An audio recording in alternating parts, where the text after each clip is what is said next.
Hey guys, welcome if you're going to be doing reactions to Game Theory, FNAF2, Gaming's Scariest Story Solved. So I guess we're going to finally figure out why these animatronics keep killing people. So that'll be interesting, I guess. So let's just get to it. Theory, no wonder. Yeah. Hello? Oh, hello, and welcome to the new and improved Five Nights at Freddy's 2 video. I'm here to answer any questions the game may have left unanswered. The game's developer, he's a pretty tricky guy. Don't worry, though, we'll get everything cleared up. Oh, and watch out for the puppet.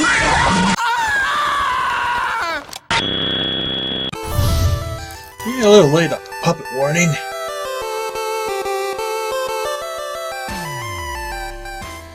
That actually spooked me a bit.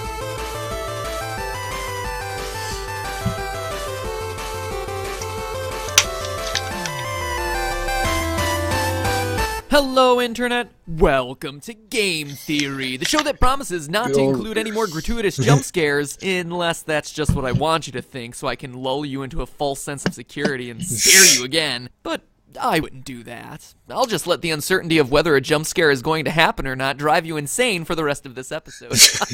Man, I love reverse psychology. You know what else I love? These games! Not because I'm freaked out by the rosy-cheeked, tingle-looking, emotionally dead animatronics. Okay, well, Balloon Kid is very pretty depressing messed up, but whatever. music. No, what I appreciate about these games is the level of thought that went into every element of the story. When you create a game that has people rage debating about whether it's a sequel or a prequel, you've definitely done something right. Unless that was never your intent, in which case you've done something horribly, horribly wrong. Anyway, the point is, Five Nights at Freddy's 2 looks to be everything you'd want in a sequel. More cameras, more danger, and more fan.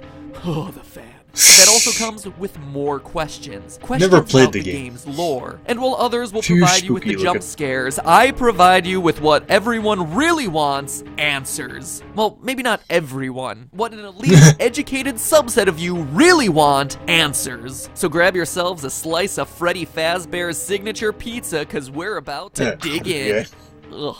It's like cardboard. Let's get the big one out of the way first. Is the game a sequel or a prequel sequel? And what I mean by that is, contrary to popular belief, just because it has a big 2 slapped next to the name doesn't automatically mean the game comes after the first one in a timeline sense. It's a sequel, yes, but it tells a prequel story. For instance, these all-time classics, Lord of the Psycho Rings 4, and The Beginning, The Lion Hobbit King 1.5, was made and afterwards. the actual all-time classic, Godfather Part 2. All of them sequels that just so happen to also be prequels. It's not mutually exclusive. So where's Five Nights at Freddy's 2 fit in? Knowing its place in the timeline is crucial for understanding its story. Well, to figure that out, let's focus on the paycheck you receive at the end of your 5th night. The date places the events of the game in 1987, a whole 6 years ahead of when we determined the first game took place in our first video. Sounds like a prequel, but we found that date in the first they made a game by game of that? calculating Mike Wow. Schmidt's hourly pay and comparing that to the minimum wage of the 90s. If Scott Coffin, the game's developer, is just picking random numbers for the payments, this bit of evidence would be meaningless. Except that he's not. At the end of Five Nights 2, you get paid $100.50. Divide that by the 30 hours worked, and you get $3.35 an hour. The exact minimum wage for 1987. Which means that us using minimum wage calculations to identify the year of Five Nights 1 is a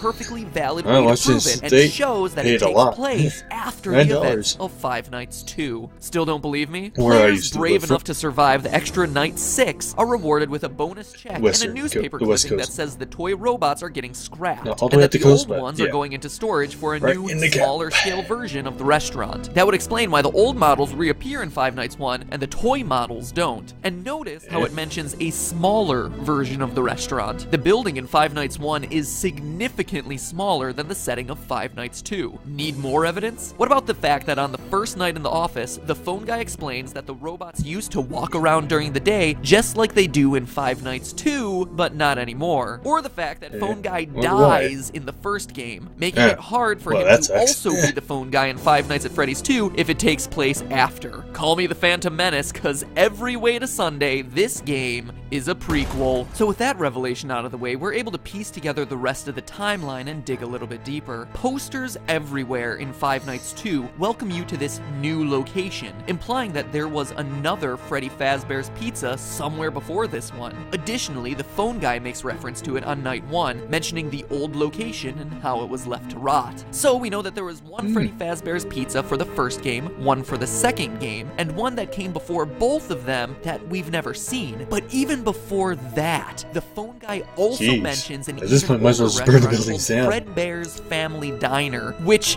aside from its confusingly different name, also had different owners. So let me recap. There's the restaurant from the first game, which is the last in the timeline. The one that you're currently working at in 1987 in Five Nights 2, an older location of I never played any of those games, so I have no idea what I'm talking about. And the original Fredbear's Diner. Jeez, I hope you're still with me, because this is more complicated than the Zelda timeline. Anyway, it's at this first location, I guess I didn't look into the it. whole story begins. Timeline. Submitted for the approval of the Game Theorists Society, this is the true tale of Five Nights at Freddy's. When you die in Five Nights at Freddy's 2, before you've even gotten over the jump scare, you sometimes get a screen like this. Oh, turn it off! Turn it off! That, youngsters, was E.T. for the Atari, a console that came out before the NES. Yeah, they threw those away. They were bad. It's widely considered to be the worst game of all time, Yeah, hence me reacting in a horrified You are the biggest fucking nerd. You know that, right? I mean, you really know that? manner. See? Humor, folks. But seriously, you get these disturbing death minigames which, true to the 1987 setting, use Atari-esque graphics to depict various horrific events. All the while, a creepy, robotic voice spells out, letter by letter, things like, help them, or save him. These death minigames are the most important piece in figuring out the true story behind these games. Let's start with this one. This death minigame has you playing as Freddy, taking cake to screaming children at a birthday party. As Freddy rushes around trying to keep the whole party happy, a single sad child looks on from outside, when suddenly you're powerless to do anything but look on in abject horror as a purple man pulls up in a car, murders the child, and drives off. What the f***?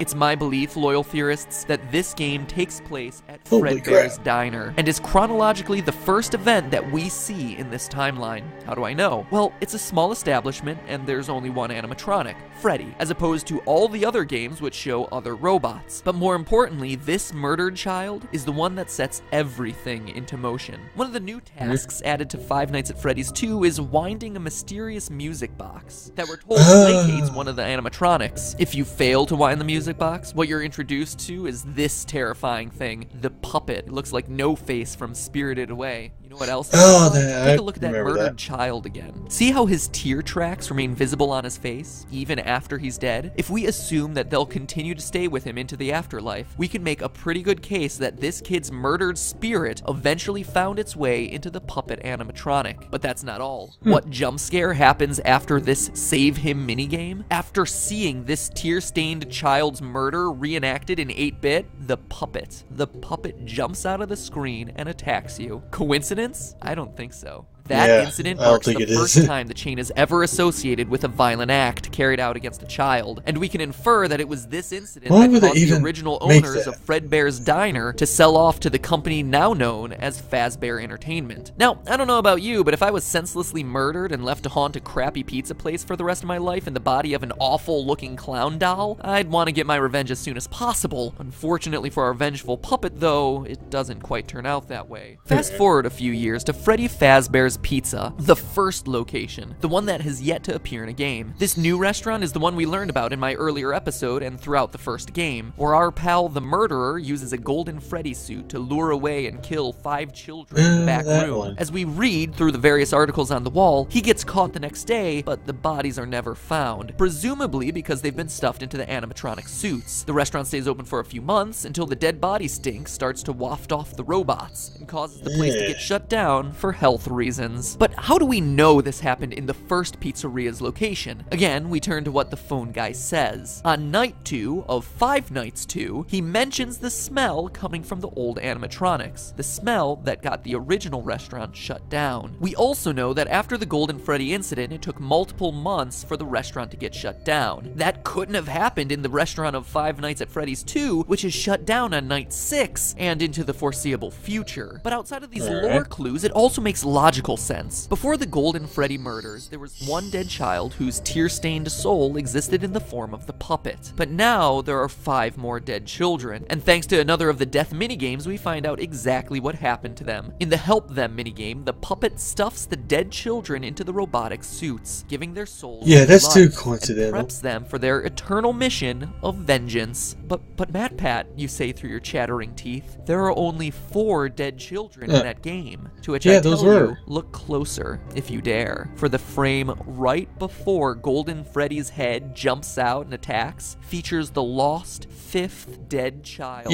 And what started as a haunted puppet has suddenly become an army of possessed animatronics out for revenge. But wait, that's not all we know. We also know the murder was committed by the same guy who killed the first child. How? Look at the Foxy death minigame. Twice, Foxy runs out to meet the kids, but the 3rd time we see the tall purple man again, smiling. Foxy goes into the other room to find 5 dead children. The man in purple strikes again. Skip ahead to 1987, finally bringing us to the events of Five Nights at Freddy's 2. The old animatronics have been retired, and the cute new versions of all our favorite friends come equipped with facial recognition software that just so happens to be connected to a sex offender database. Seems like an oddly specific detail, right? Until you consider that the last restaurant was closed for having children get kidnapped and killed by an employee. It's a safety measure. See how it all ties together? So you have some animatronics possessed by vengeful spirits and another batch on the prowl for predators. But that doesn't stop our friend the Purple Man from continuing his life's work of murdering children at Freddy Fazbear's Pizza. As we learn from the phone guy on nights 4 through 6, the new restaurant is once again under investigation as, well, I'll let him explain. Hello. What on earth are you doing there? Didn't you get the memo? The place is closed down, at least for a while. Someone used one of the suits. We had a spare in the back, a yellow one. Someone used it. Now none of them are acting right. The Golden Freddy killer struck again. The final death minigame also supports this. You, as Freddy, must walk through an exact replica of the building. Animatronics all in their proper places, seeing the 5 dead children spread out through the various rooms. And based on what Phone Guy says, it seems like the guilty party was the former night guard, the one who moved to day shift and the one your character replaced. I mean, Phone Guy makes plenty of uncomfortable references to suddenly having an available position during the day. When we get it all sorted out, we may move you to the day shift. A position just became available. We don't have a replacement for your shift yet, but we're working on it. But is the Purple Man really someone we've never met, and who's only worked there a week? Or is it someone we trust? Someone with a long history with these characters? Someone no one would suspect? The head guard. The one forced to fill empty positions and teach new recruits by leaving them instructions over the phone. Is the Purple Man the phone guy? Ask yourself this. What do we really know about Phone Guy? Let's look at what he says. First, he always speaks like an outsider looking in. He refers to the management of the company as they. So he's not a higher up like the CEO or even a manager. But he's also not a typical day worker, as he says things like the employees and the staff. So he works there, but isn't generally considered a regular member of the company. We also know that he's qualified to take the role of a night guard. As we learn, he plans to take over the position sometime after night 6, and is on his way out of the position by the time the first game starts. For now, just make it through the night. When the place eventually opens again, I'll probably take a night shift myself. I actually worked in that office before you. I'm finishing up my last week now, as a matter of fact. What else do we know? Well, we know that Phone Guy has a long history with the company, being with it at least since the first pizzeria that we haven't played in. He also openly admits that Foxy the Pirate was always his favorite, and that he has never liked the puppet because, as he says, it was always thinking. See, I told you wouldn't have any problems. Did Ooh, Foxy ever repair the I get hallway? why. Probably not. I was just curious. Like I said, he was always my favorite. I'll be honest, I never liked that puppet thing. It's always thinking, and it can go anywhere. Okay, but what do we know about the purple guy, the Golden Freddy killer? Well, let's look at the minigames again. He has a long history with the franchise, killing since it was Fredbear Diner. We see him smiling as he watches Foxy perform, Phone Guy's favorite, right before Foxy sees the room of dead children. We know that the puppet and the killer wouldn't get along, which would explain Phone Guy's discomfort around a creature that he describes as always thinking. It has a Here's face the on the right bombshell. side, We it know looks the like. killer is a security guard. If you look How? thoroughly. On very rare occasions during the Save Them minigame, while Freddy chases the puppet, the purple man appears and chases you. Look on his chest. It's an orange badge, the kind that would be given to a security guard. Now look at his eyes. Notice the white spots? An odd, seemingly innocuous detail. But now look at Golden Freddy. Look deep into his dead, vacant eyes. What do you see? Two white spots. Pinpricks, really. Barely visible. They're Yep. there. And now finally, what do we see in Purple Guy's hand? Well, the Atari graphics make it tough to discern. It's Looks not like like a any gun or knife I've seen. No, that to me is very clearly a phone. The robotic voice is spelling out for you, save them, save them. But when Purple Guy, Phone Guy, catches you, the screen crashes and all you're left with is, you can't. Oh my god, I didn't save. Oh, I didn't save. I didn't save. My god, I didn't save. No! Save, save, save! Oh, you freaking asshole! But that's not where it ends, Internet. Eh? As you and I both know, there's still Five Nights at Freddy's 1. If this game is last in line and the puppet is truly pulling the strings behind all of this, you might be asking They're yourself really messed up where people. he is in Five Nights 1. We know the other animatronics got scrapped, but this ghostly guy should still be around if this timeline I proposed is correct. And get this. The puppet is in the first game. Take a look at the east hallway. It seems pretty normal, right? But every As so I said, I often, never the played the game, posters so I on the don't know. walls change to this. A crying child with two streaming lines down his face. Look familiar? Yeah, looks like Puppet Guy. The Five Nights at Freddy's series is about vengeance. One child, 6 children, more, looking for revenge against a sick child killer. The purple guy, the guy who just so happens to be the first voice you hear when turning on these games. Save them. Save them. You can't. But hey, that's just a theory. A game It makes theory. sense, though. Thanks for watching. Make sure you wind that music box by clicking the subscribe button, otherwise the puppet might get ya. Click it! Click it!